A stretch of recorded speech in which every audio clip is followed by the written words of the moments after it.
कभी कभी हमारी जिंदगी में कुछ ऐसी कहानियां सामने आती हैं जिन पर यकीन करना मुश्किल हो जाता है। आज हम एक ऐसी ही सच्ची कहानी के बारे में जानेंगे जो पंडित श्रीराम शर्मा आचार्य जी की किताब मनोबल के धनी से ली गई है। ये कहानी है विस्मा की, एक ऐसी लड़की जिसने दुनिया को दिखा दिया कि अगर इरादे फौलादी हों तो किस्मत को भी झुकाया जा सकता है। साल था 1960, मौका था ओलंपिक्स का। पूरी दुनिया की नजरें बस एक ही लड़की पर थीं। भीड़ बस एक ही नाम चिल्ला रही थी, दुनिया की सबसे तेज दौड़ने वाली युवती। सोचिए, किसी भी एथलीट के लिए ये सुनना एक सपने के सच होने जैसा है, पर विस्मा के लिए ये तो बस शुरुआत थी। एक नहीं, दो नहीं, बल्कि पूरे 3 गोल्ड मेडल, वो भी एक ही ओलंपिक में। विस्मा ने सिर्फ रेस नहीं जीती, उन्होंने तो इतिहास बना दिया था। उनका नाम हमेशा के लिए ओलंपिक के सुनहरे पन्नों पर छप चुका था। लेकिन ठहरिए, इस चमक दमक के पीछे एक ऐसा सच था, एक ऐसी कहानी थी जिसे सुनकर कोई भी दंग रह जाएगा। जिस लड़की ने अपनी रफ्तार से दुनिया को हैरान कर दिया था, उसी लड़की के लिए डॉक्टरों ने एक दिन कहा था कि वो शायद अपने पैरों पर कभी खड़ी भी नहीं हो पाएगी। तो चलिए इस अविश्वसनीय सफर को शुरू से जानते हैं। आज हम विस्मा की कहानी को इन 6 हिस्सों में समझेंगे। हम देखेंगे कि कैसे एक छोटी सी बच्ची ने अपने सबसे बड़े डर को हराया और दुनिया की सबसे बड़ी चैंपियन बनकर उभरी। ये कहानी है उम्मीद, हिम्मत और अटूट विश्वास की। तो चलिए सबसे पहले चलते हैं 1960 के उस ऐतिहासिक दिन पर, जब विस्मा ने पूरी दुनिया को अपनी काबिलियत का लोहा मनवाया। ये वो पल था जिसने सब कुछ बदल कर रख दिया। जरा सोच कर देखिए, 100 मीटर की दौड़, विस्मार हवा से बातें कर रही हैं और पहला गोल्ड मेडल उनके नाम। फिर 200 मीटर की रेस, एक नया ओलंपिक रिकॉर्ड और दूसरा गोल्ड मेडल। और जब लगा कि इससे बेहतर क्या होगा, तब उन्होंने 400 मीटर रिले में अपनी टीम को जीत दिलाकर तीसरा गोल्ड मेडल भी अपनी झोली में डाल लिया। लेकिन जैसा कहते हैं, हर सुनहरी सुबह से पहले एक अंधेरी रात होती है। विस्मा की इस कामयाबी के पीछे भी एक बहुत दर्दनाक अतीत छिपा था। चलिए अब उस अतीत के पन्नों को पलटते हैं और जानते हैं कि इस चैंपियन का बचपन कैसा था। उम्र सिर्फ 4 साल। जब बच्चे खेलना कूदना सीखते हैं, तब विस्मा की जिंदगी में एक भयानक तूफान आया। डबल निमोनिया और स्कारलेट फीवर जैसी 2 गंभीर बीमारियों ने उसके छोटे से शरीर को जकड़ लिया। और फिर एक दिन उसकी एक टांग ने पूरी तरह से काम करना बंद कर दिया। उसे पैरालिसिस हो गया था। परिवार ने अपनी सारी जमा पूंजी उसके इलाज में लगा दी, लेकिन फिर डॉक्टरों ने जो कहा वो किसी झटके से कम नहीं था। उन्होंने साफ कह दिया, आपकी बेटी अब फिर कभी नहीं चल पाएगी। ये शब्द सुनकर उस परिवार पर मानो दुखों का पहाड़ टूट पड़ा था। लेकिन जब सारी दुनिया उम्मीद छोड़ देती है, तब प्यार और परिवार अपनी असली ताकत दिखाते हैं। विस्मा के परिवार ने हार नहीं मानी।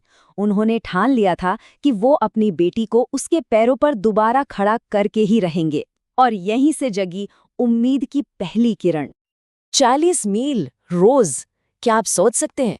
एक माँ अपनी बीमार बच्ची को गोद में उठाकर हर रोज 40 मील का सफर तय करती थी, सिर्फ इलाज के लिए। ये उस प्यार की ताकत थी जो हर मुश्किल से, हर दूरी से कहीं ज्यादा बड़ी थी। उसके माता पिता ने विस्मा को कभी ये महसूस ही नहीं होने दिया कि वो किसी से कम है। उन्होंने उसके आसपास एक ऐसी दुनिया बना दी जहां खेलने कूदने के सारे साधन थे, हिम्मत थी और ये विश्वास था कि वो कुछ भी कर सकती है। उन्होंने उसे सिखाया कि असली ताकत पैलों में नहीं, हौसले में होती है। पूरे 2 साल की लगातार मेहनत, फिर 8 साल की उम्र में खास तरह के जूते, और फिर वो दिन आया जब विस्मा ने अपने पहले कदम उठाए। ये एक छोटा सा कदम था, लेकिन उस परिवार के लिए ये दुनिया की सबसे बड़ी जीत थी। हाँ, वो अभी दौड़ नहीं सकती थी, लेकिन उसने चलना सीख लिया था। और फिर एक दिन विस्मा के अंदर से एक आवाज आई। उसने फैसला किया कि वो अब सिर्फ चलेगी नहीं, बल्कि दौड़ेगी। ये उसके आत्मविश्वास का जन्म था, एक ऐसा आत्मविश्वास जो उसे दुनिया के शिखर तक ले जाने वाला था। उसके भाई ने घर के आंगन में एक बास्केटबॉल का पोल लगा दिया। बस यही वो छोटी सी चीज थी जिसकी विस्मा को जरूरत थी। खेल खेल में, भागते कूदते उसने अपने पैरों को फिर से दौड़ना सिखाया। हर बास्केट के साथ उसका हौसला और भी मजबूत होता गया। जरा इस सफर को देखिए। जो लड़की 8 साल की उम्र में सहारे से चल रही थी, वो 11 साल की उम्र में बास्केटबॉल खेल रही थी, और हाई स्कूल पहुंचते पहुंचते तो वो स्टेट बास्केटबॉल चैंपियन बन चुकी थी। ये सिर्फ एक खेल में जीत नहीं थी, ये जिंदगी की जीत की एक शानदार शुरुआत थी। बास्केटबॉल ने उसे दौड़ना सिखाया था, लेकिन अब दौड़ उसे उड़ना सिखाने वाली थी। विस्मा को अपना असली मकसद, अपना असली जुनून मिल चुका था। वो एक धावक बनने के लिए ही पैदा हुई थी। जानते हैं, कभी-कभी अपने बड़े सपनों को पूरा करने के लिए हमें अपने पहले प्यार को भी छोड़ना पड़ता है। विस्मा ने भी वही किया। उसने बास्केटबॉल को अलविदा कहा और अपनी पूरी ताकत, अपना पूरा ध्यान दौड़ पर लगा दिया। कामयाबी का कोई शॉर्टकट नहीं होता। विस्मा ने अपने कोच के साथ हर दिन पूरे 3 साल तक 45 मील का सफर तय किया। सुबह शाम बस एक ही धुन, एक ही सपना, दुनिया की सबसे तेज धावक बनना। ये उसके जुनून और उसके कोच के विश्वास की कहानी है। तो आखिर क्या था विस्मा की इस असाधारण सफलता का राज? क्या ये सिर्फ उसकी मेहनत थी या इसके पीछे कुछ और भी था? आइए अब उन चीजों के बारे में जानते हैं जिन्होंने मिलकर उसे एक चैंपियन बनाया। विस्मा की सफलता की कहानी इन 4 मजबूत स्तंभों पर टिकी है। उसकी अपनी जिद और इच्छा शक्ति, उसके परिवार का बेशुमार प्यार और प्रोत्साहन, उसके कोच का सही मार्गदर्शन और उसकी विनम्रता जो उसे जमीन से जोड़े रखती थी। इन चारों ने मिलकर एक ऐसी जीत की इमारत खड़ी की जिसे कोई नहीं हिला सकता था।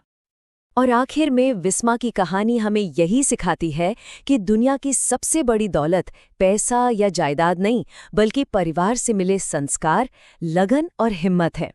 उसके माता-पिता ने उसे वो खजाना दिया जो दुनिया की किसी भी दौलत से कहीं ज्यादा कीमती था। विस्मा की कहानी तो यहाँ पूरी होती है, लेकिन एक सवाल हमारे लिए छोड़ जाती है। हमारी जिंदगी की सबसे बड़ी रुकावट क्या है और उसे पार करने का मनोबल, वो हिम्मत हम कहाँ से लाएंगे? बस ये याद रखना जरूरी है कि हम सबके अंदर एक विस्मा है जो हर नामुमकिन को मुमकिन बनाने की ताकत रखती है।